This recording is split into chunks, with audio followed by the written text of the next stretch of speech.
çiçek kimi gözəlsən sən, baharın ətri gəlir tellərindən.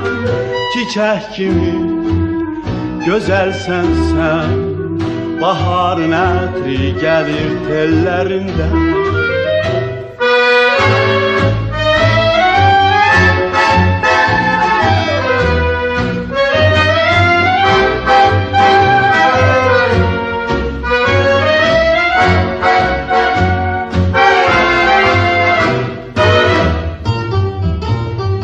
Bulaq suyu içmişəm ay qız, qapımızdan keçmişəm.